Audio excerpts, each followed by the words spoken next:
The most important thing as a gardener, you have to feed this circle. You have to feed the bacteria, the algae, the protozoa. If it's you or the rhizosphere, somebody needs to feed these guys. And one little handful, there's more of these creatures or organisms or microbes than the entire world population inside one hand. That's how many of these entities are living inside our soil. Feed them, feed them, feed them. If you keep these guys fed, indirectly, directly, however you do it, just keep feeding this microbial activity, and your plants will grow like crazy.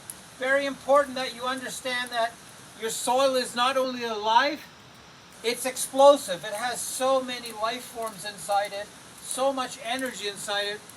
Keep giving it what it needs, and your garden will be incredible. That's how simple this system is. Feed them and keep them alive. Yeah, so I've got 8 different types of ways to manipulate your soil to grow food or to grow perennials or vegetables or whatever it may be. So this here is, you get a piece of land, you show up, and you do nothing else but put seeds in here. You don't cultivate the dirt, you don't cultivate anything, you just leave it alone, and you take your finger or a little stick and you put seeds in the ground. This costs you nothing, and basically the energy, if this is good soil, you'll probably get 1 or 2 years out of it. The next system is, you don't till at all. You leave this intact, this underground, and you put 30 centimeters or 6 inches of topsoil on top, and you put your seeds in the ground. This will cost you, a rough estimate, $10 per square meter if you're doing 30 centimeters. The next one is you are doing the cardboard method. You're putting cardboard down, you're putting 30 centimeters of compost on top, and you are spending $10 on getting 1 square meter of compost. You put the seeds directly into the compost, and you have this layer of cardboard here, and you don't till below. So this layer of cardboard is creating a weed barrier. It's creating a separation between these two entities. And this is highly recommended now. I'm not a fan of it at all. I don't like the system whatsoever. So there's no connection between the original soil and the composted material that you're putting on top. The seeds will germinate well, but it'll take a long time for them to get through this cardboard. The next system is you cultivate this area. You go down 1 foot, you're going down 30 centimeters, and below this 30 centimeters you do nothing, you do not till. You're just basically cultivating this and adding your seeds. You're not adding compost, you're doing nothing here, you're just basically loosening the soil, getting the rocks out, and cleaning this soil up and making it nice and fluffy. This costs you nothing as well, because you're not adding any extra soil to it. And you'll get 1 year. All these are 1 year projections where you have to do something the next year to improve these again. So this is a 4-year concept where you're digging down 40 centimeters, you're not tilling below the 40 centimeters, you're cleaning this all up, you're getting rid of the rocks.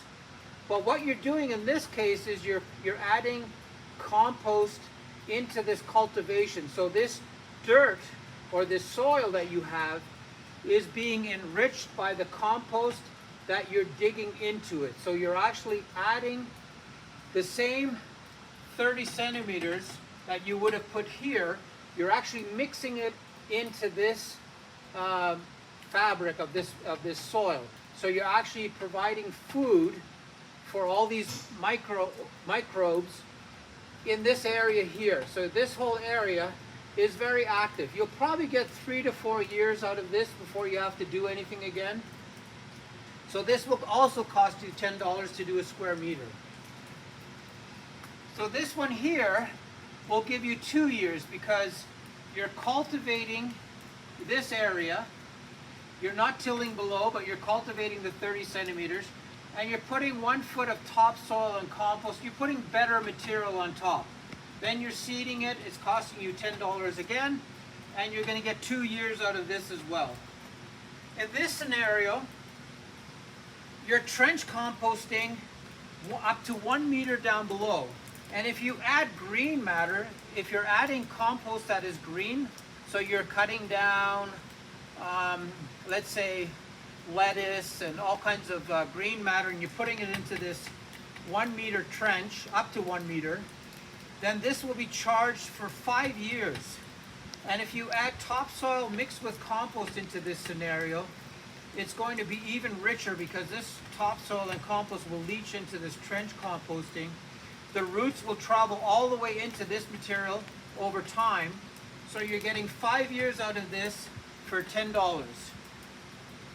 And the last scenario is, a lot of people call this digging, like you only do this once. So you go between 60 and 1 meter centimeters, 3 feet down, and you're digging this up.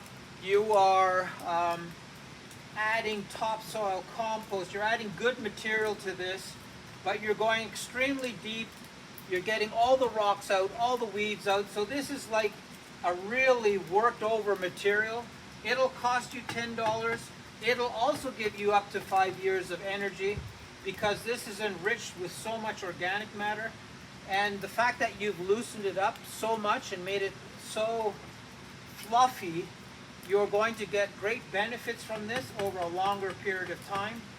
And the fact that you went this deep means that you're actually making it a lot easier for the roots to get down into this zone.